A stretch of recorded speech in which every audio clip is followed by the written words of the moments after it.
All right, I'm here with Chris Evans, the co-founder and CPO at Incident.io, which is unsurprisingly an incident management platform. So selling to reliability engineers.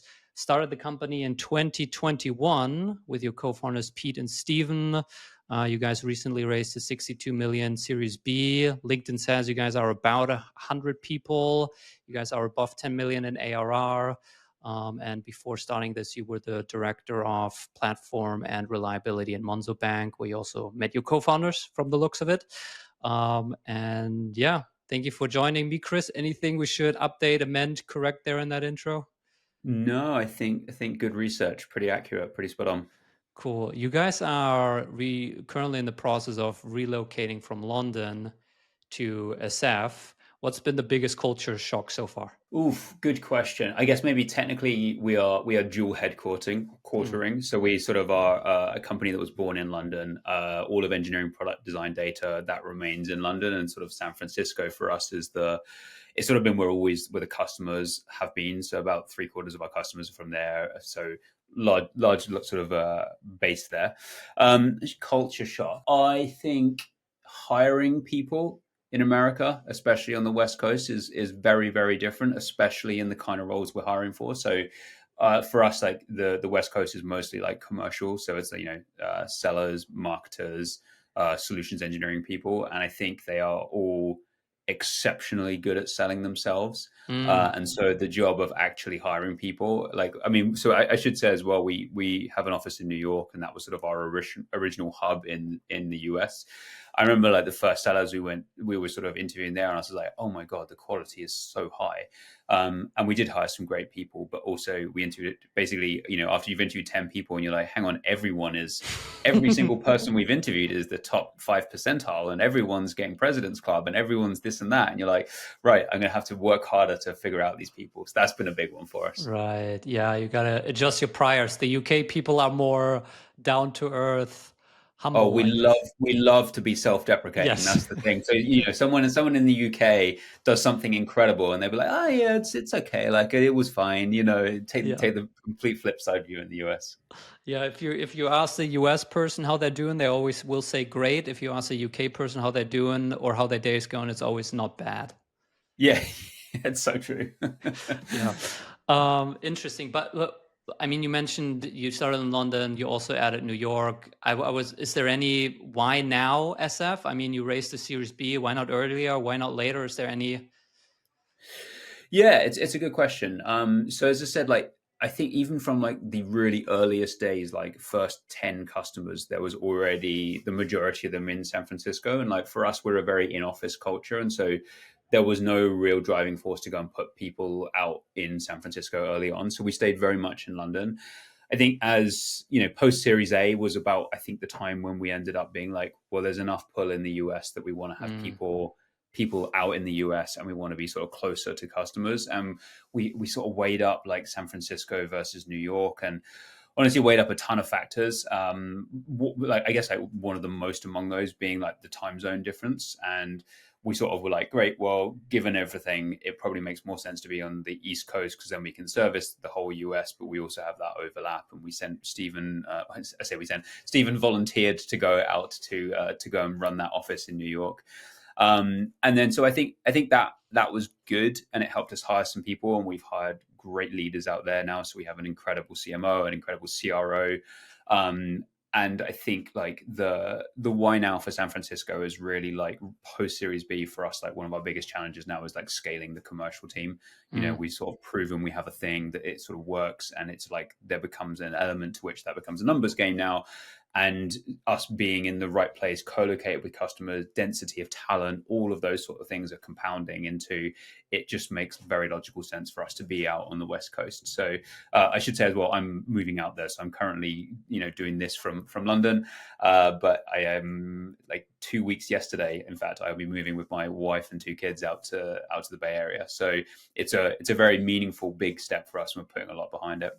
yeah. And there's great LinkedIn content coming out of that journey if people want to follow along. Now, one of the things that I saw in my research, I don't know if that it kind of made me curious how you guys decided on between your 3 co-founders who takes which role. you guys were all at Monzo Bank. You were the director of platform and reliability. You're now the CPO. I'm assuming this because you're kind of your ICP. But then your CEO was staff engineer, your CTO was senior staff engineer. So I'm just kind of curious how those roles were assigned. Yeah, it's a good question. It's going back some, it feels now. A lot has happened since then.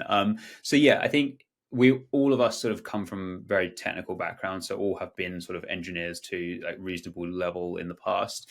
The way we ended up deciding, so interestingly, actually, like me, Pete, and Stephen all worked at Monzo, but none of us worked very closely together. So I actually, before we decided to do this company, I think I'd probably spoken to Stephen about twice ever, outside of sort of Slack interaction. So, and then Pete, similar sort of thing where we just kind of bumped into each other in incidents mostly. But like at the point when they joined, like Monzo was a reasonably large business with a reasonably large engineering team. And so didn't sort of cross paths a ton. And so, yeah, when but by all rights, like this, there was no real reason why this should have worked, this company, but we are all, I think, very, very sort of similar in our sort of ethoses of life and what we wanted to get out of this company. And so it was actually a really, really easy conversation that like, which titles should we have? We ended up going to a restaurant here in London called St. John, and a great restaurant. And we sort of sat around the table and we were like, we all decided like ahead of time, this will be the one where we sort of all go around the table and say, what role do you want to do? Because it sort of starts to become a bit more important. So essentially 3 of us sat around dinner table. Stephen threw his hat in the ring first and was like, want to be CEO, have done the sort of early stage journey before. And we'd also been out pitching. This was like seed stage for the company. So we'd been out like pitching and stuff. And he just sort of had naturally taken a lot of that lead. And I think Pete and I were like, yep, sounds great. Like both very supportive, kind of had pre-envisaged that would be the kind of outcome anyway.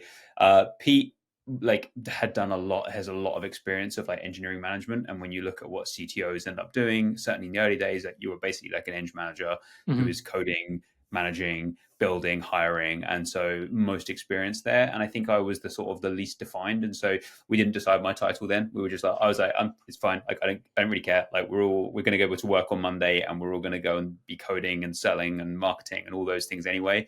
So it doesn't matter. We'll figure it out. And CPO honestly was like what was left, and Pete and I like did a lot of the like collaborating on like producty things. Like everyone was doing a bit of everything, so it really didn't matter. Sure. I would say I'm not a CPO, and there's like a title change coming at some point very soon, I expect. What will it be? CMO, CRO? I think honestly, like, so my current, what I've been doing right now, and we can dig into like what led to this, but what I'm doing right now is I'm building out our solutions engineering team. So this is like smart engineering minded people who want to go and spend more time with customers and help them to in the pre-sales, post-sales, to sort of do interesting things. They are sort of a builder's team, but with like a good sort of sales sensibility about them. And so if you sort of look at me running that, then some form of like field CTO type thing, which also aligns with me going out to San Francisco and working a lot more Chief Customer Officer. That maybe that works too, but like, yeah, there's something in there. Like it's as yet undefined, but honestly, like for us, I'm sort of, I have no ego around title. Like if it turned into co-founder, honestly, don't really mind at all. More interested in sort of the work I get to do here and the impact I have on the company. Probably part of the reason why it works.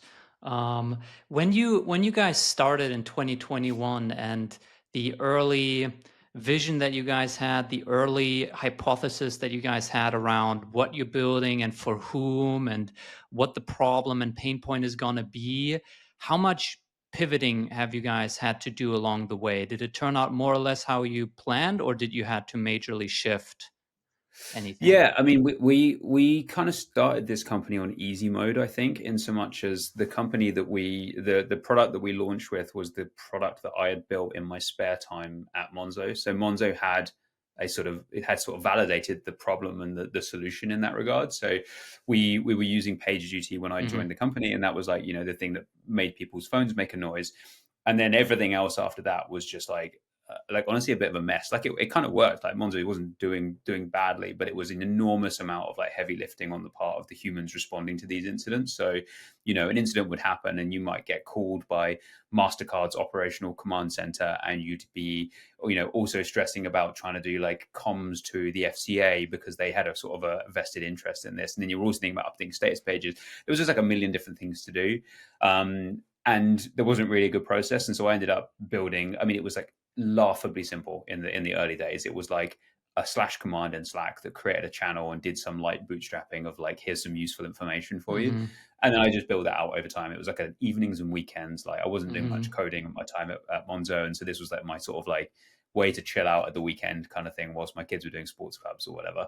And so anyway, like we had deployed that on Monzo. It then became like used for basically everything. So there were like, 10, 20 incidents a day being run through this, software. I ended up giving a talk at one of the meetups that we held at Monzo. And then there was like strong pull to open source it. And so Monzo Response is like an open source repo that existed before we started this company. We then obviously like completely burnt that to the ground and rebuilt from scratch in a different like language and with sort of different sort of primitives in there. But fundamentally, like we launched the company going, we know it works for Monzo. We know a bunch of companies here in London who have similar things, like Stripe have this thing called Big Red Button, and you've got a bunch of other companies who've all invested and built these kind of tools. And so you're like, great, there's something here, right? If everyone's building it, you can sort of like validate that you're not going into some market and having to try and convince people that there's a problem to be solved. And so we did that, launched a website and had a wait list on there. And we were sort of like, oh my gosh, there's some very, very legit companies who've just come immediately into us, basically. So that's sort of the genesis, I guess, of it. Was your hypothesis then, because you built it at Monzo Bank, that you're going to be speaking to other neobanks that were roughly the size of Monzo? Or did you, those are obviously also large companies, long sales cycles, lots of stuff you need to do, maybe SOC 2. Or did you just start lower than Monzo Bank and just started adding smaller startups and then went up market? Yeah. So in the interest of transparency, there really wasn't much of a hypothesis or any intentionality behind the very, very early days. So this was, mid-pandemic, three engineers doing varying levels of engineering in their sort of day job because, doing other parts of what their roles entailed. And so this was just like, hey, let's just build a thing and maybe we could bootstrap a fun company that generates enough money for us to sort of jack in our real jobs and just code all day and mess around. And so like, yeah, really there was no sort of like, here's the plan to, becoming a big company or whatever else. It was like just to do that. But then I think over time, like honestly, we put this website up and we were just sort of astounded by companies coming inbound, and they were mostly small. They were much smaller than Monzo, right? These were 100, 200 person companies at the top end, sometimes much How did smaller. they find you? Twitter, honestly. So like at Monzo, we had built up between the three of us, like, and not even, I mean, like tiny followings, but like tiny followings of very sort of targeted people. And so we just You, the founders, or the Monzo Twitter account? No, so us, the founders. Yeah, So okay. like by proxy, I mean, when I was at Monzo, Monzo is an amazing tech company. When I was there, it was like the tech darling of London, I think. I remember when I got a job offer there, and I was like, I feel like I've won the lottery to be in a company like this. Like this was the company that I wanted, and they were everywhere. I'm obsessed with them on like YouTube and like mission driven and doing something exciting and a product that I loved.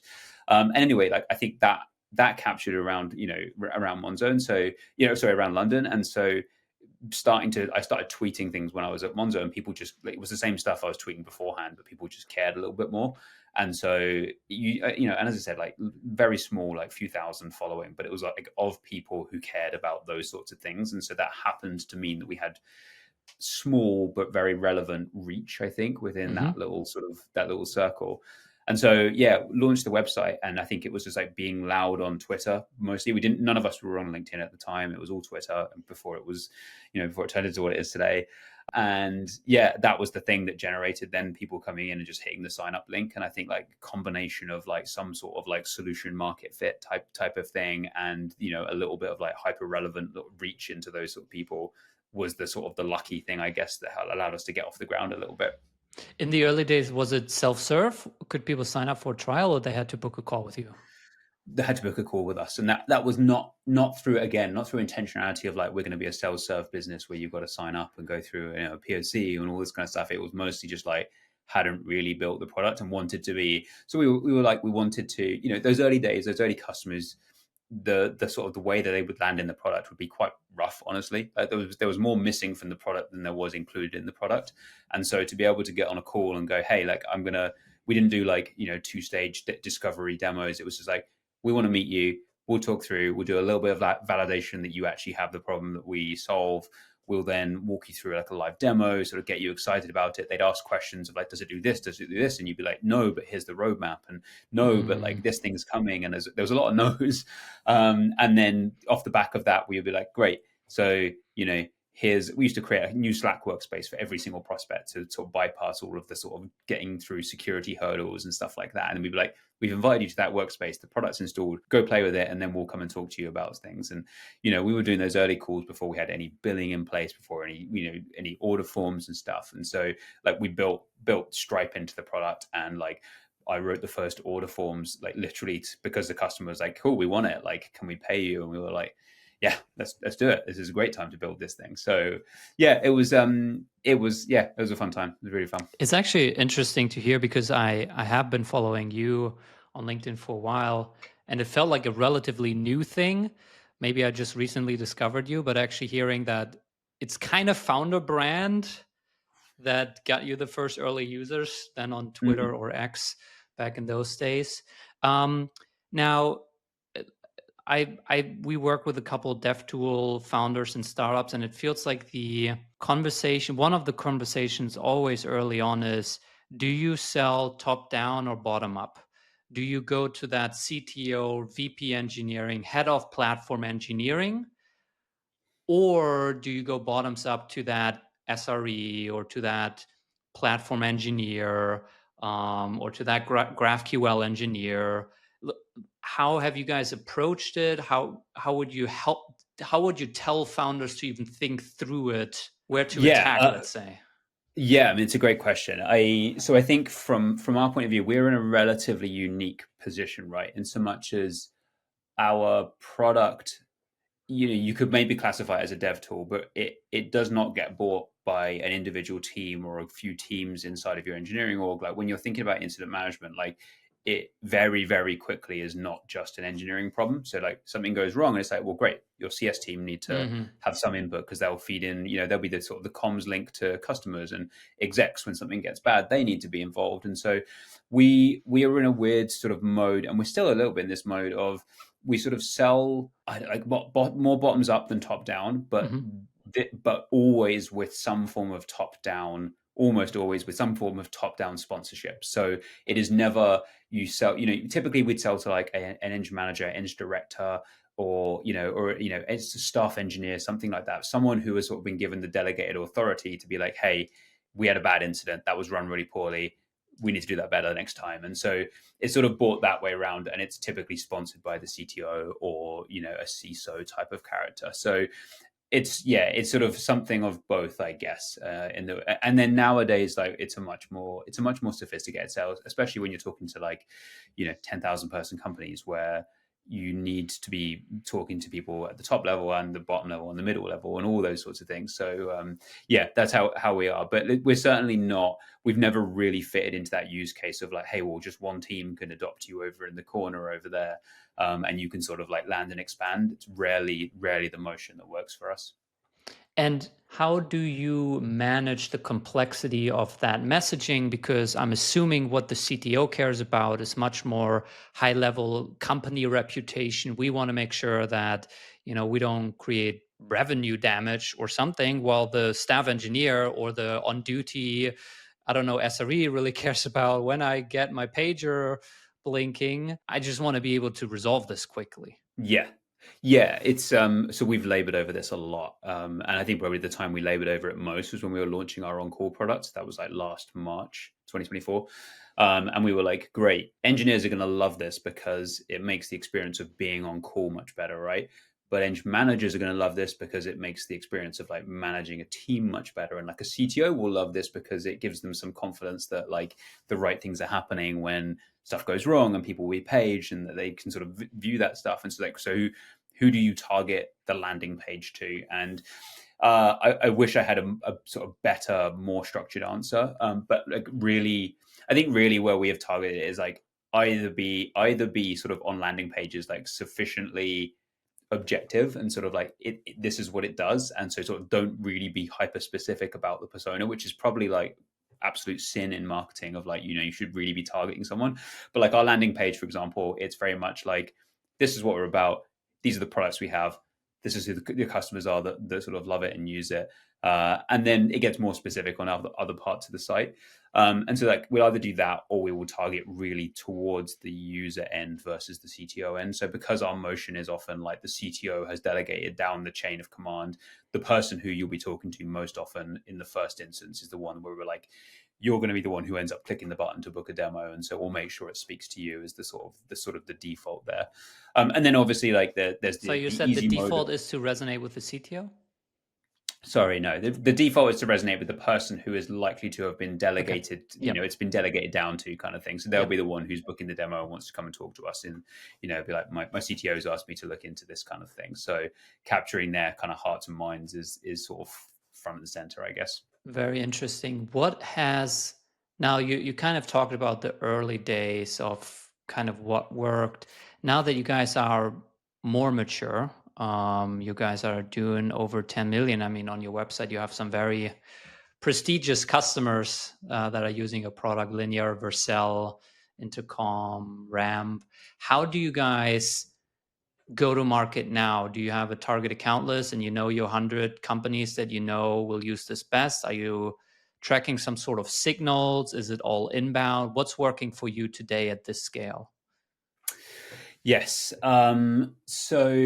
So I guess like a bit of history. Like the company for a very long time was almost 100% like inbound. Hmm. And so that was how we started the company. We got all of our first revenue that way, and so that was just like build in public, write a lot of authentic things, talk a lot on social media, and do that sort of stuff.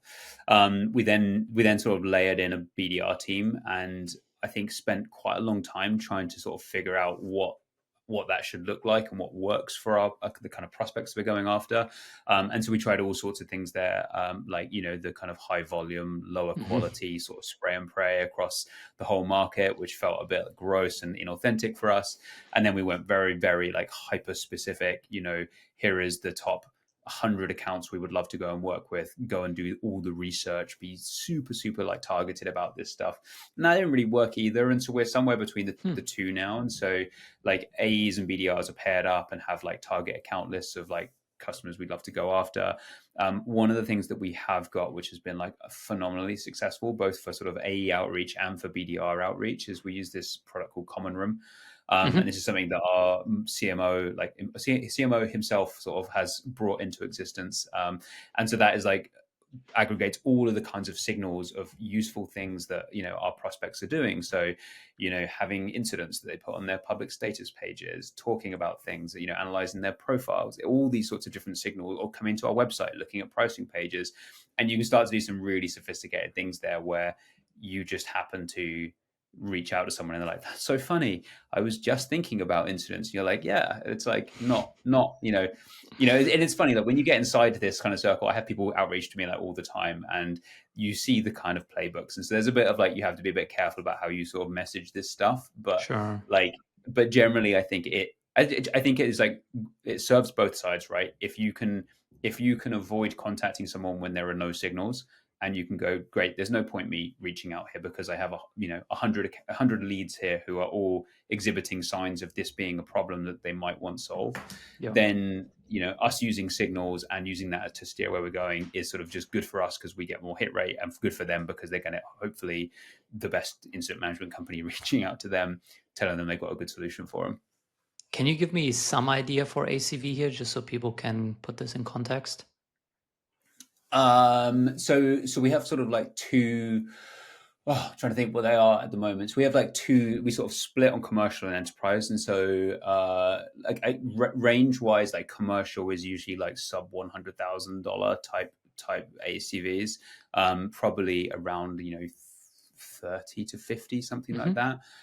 And then like the top end, we're talking like deals at 7 figures is like enterprise is roughly where we're up to. So it's quite a broad range. And then we have actually like a very burgeoning, completely underinvested self-serve motion, which is like Mm-hmm. you can just click the product into existence and get things set up. And Mm-hmm. that we have put almost no effort into. It sort of is like you can do it if you want to. You're probably not going to have the best time, but it's not bad. It's not actively bad, I should say. It's like it's just like you and I will know that there are products that are designed for that, and you land in and you're given hand holding through the whole process. And when the majority of our revenue and sales comes from a much more sort of sales led, we get to work with you to sort of deploy kind of process. The other side suffers a little bit. So that's roughly where we're at. Do you remember when you won your first 7-figure, 1 million plus deal? Well, okay, I'll be honest. We are just a fractional smidge under that, which is very annoying. Okay. So I'm going to be transparent and say we 500K haven't plus. haven't 500. Yes. So I can remember a bunch of the milestones that we had on the way up, and I think all of them felt equally good. So like, I mean, like, to be honest, I remember our first deal, right, which was $99. In fact, it was 99 British pounds a month, because we were back then, we were like, oh, we're doing pounds, and then realized that was a stupid idea. Mm. And so we switched to dollars. And then I remember hitting the first 10K deal and being like, oh my gosh, this is huge. And then I remember like between the three of us, it was like, we then hit 30K, and it was like, that was massive. And then I remember signing Etsy in the early days, and they were our biggest customer for a while.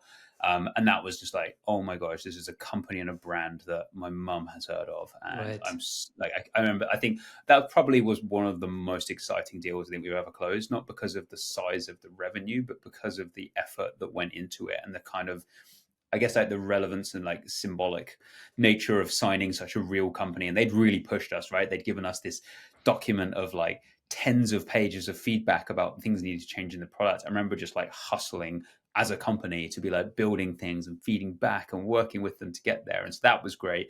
And then like, yeah, a bunch of milestones, honestly. And I think, I don't know, I think like nowadays I care more about the types of companies we're working with than the pure revenue that we get on those. And I think, and that's not for our investors. I obviously care about the revenue a lot, and for our CRO, I care about the revenue a lot. But I think for me, what I get really excited about is when, I don't know if I'm actually allowed to say them. I won't say their name just in case I have to, make you edit it. But there's a bunch of very, very legit companies that are, Yeah.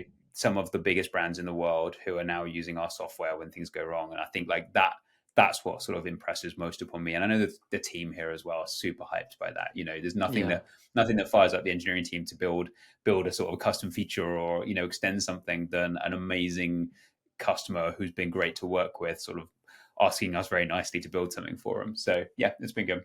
How would you suggest an early stage founder to think through when and how to go after the big deals, the true enterprise deals? Because they're tricky, they're dangerous. A lot of technical founders who were previously engineers, they also don't at all understand the dynamics that happen there, because it's not just one engineer signing up for a product and liking it and signing up for your 99 per month plan. How do you, when to do it, how to do it?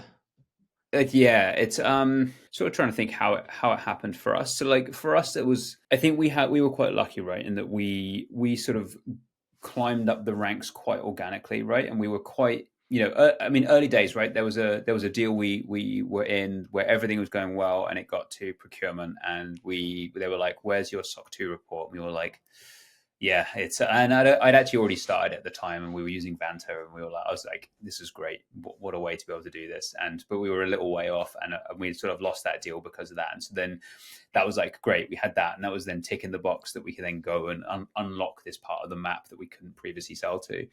But then you realize there's a whole bunch of other places that block you out, right? And so Etsy was a great example of like a company that stretched us to be a bit more enterprise ready, but not fully. And then we had other companies who come in and go, great, well, where do we configure the audit logs functionality? And like, how do we set up SAML and Skim? And you're like, oh boy, like this is like a whole different kettle of fish. And so we sort of got there and we sort of almost built to order, and we sort of didn't actively push ahead to go there. Like we were obviously always trying to win the best work with the best companies. And so it would always be a case of like try and work with the best companies for which we thought we had a really strong fit. And then the sort of enterprise nature of the product would fall out of that and sort of work backwards from there. And we've sort of done waves of pushes in the past to sort of get there. But I think in terms, I think it's really hard to honestly to offer like generic advice on when to push to enterprise, because it's like, who do you sell to? Do you land and expand? Are you able to be brought into a corner of a company and grow? Or are you going top down? There's so many compounding factors. But yeah, for us, I think it was that. And I should say as well, like we still have like a sort of ceiling. So we're sort of selling to, I guess, like modern enterprise right now. So the Netflix of the world. So they're big companies and they have serious like asks, and they sort of, you need to really sort of stretch to reach those folks.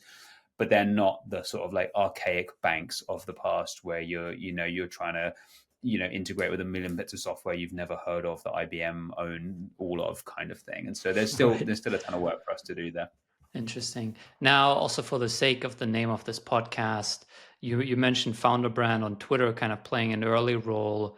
You are quite active on LinkedIn now. What role do you see your own content, your brand, your co-founder's brand play now? Is it just a fun outlet, or has it any strategic role in your head? Yeah, I think I'm in a bit of both, honestly. So I think LinkedIn has been one of the best channels for us. So we've had this kind of mantra from like day one of just like be loud on the internet, and that's sort of like not offensively loud, but we've always been very transparent. So like if you go back and look on our like Twitter account for Incident.io, you'll see back in the earliest of early days there was like, we were building in public, and every week we'd be shipping, and it would be like, here's what we're doing, here's what's coming up, and that sort of transpired into something of like a whole company effort. And so we have like, everyone is encouraged to like share things publicly. And so if you've just built a thing and you're an engineer, it's like, great, we'll tell the world. And as founders, we will post a lot. We have like our whole leadership team does this, and sort of, I don't know. It's for us, it's like it's less of a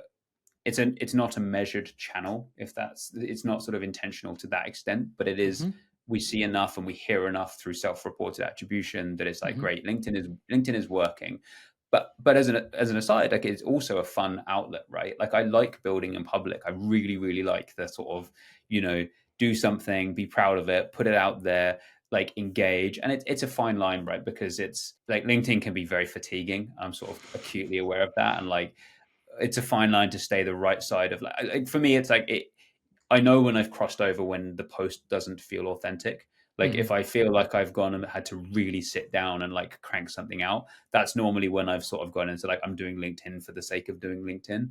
But the times when I'm like, cool, I have something to say, or this week was I'll often just be like, what's the most what's the most interesting thing this week that happened? What's the best conversation I had? And I'll be like, that's normally the kind of, what was front of mind. And that's normally and because I'm a founder, right? My life and work are so integrated that there's always something interesting to have there. But yeah, I think like authentic, like we've always tried to just be like authentic about it, like transparent about the things we're doing, lighthearted. None of us are too serious as people. And as I said, I think it does work for us. Some people would still push back that LinkedIn doesn't make sense if you're selling to a technical audience, which obviously you guys do, where Twitter makes more sense, Reddit makes more sense, but engineers are not reading LinkedIn posts. It seems like you disagree, or you see something else. Yeah, I think I do. I think like it's probably fair, right, that there's not many like SREs or like backend engineers that are hanging out watching a bunch of like douchey SaaS people all sort of spout forth on LinkedIn, right? But I think of LinkedIn a little bit just like a brand, like brand marketing, right? Which is the time when if they do open LinkedIn, because they, people do periodically. If you are the person that is in their feed, there is like a little like +1 against the brand, right? As long as it's a good thing that you're sharing.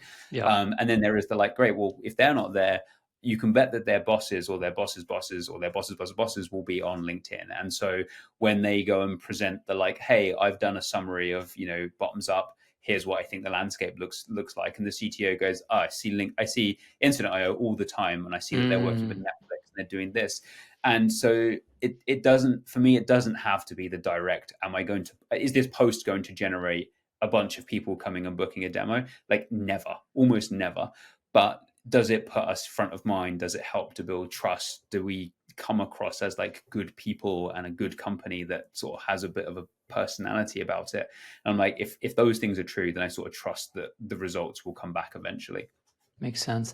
Last question. Who is a founder or CEO that you learn from, that you look up to, that has taught you things? Good question.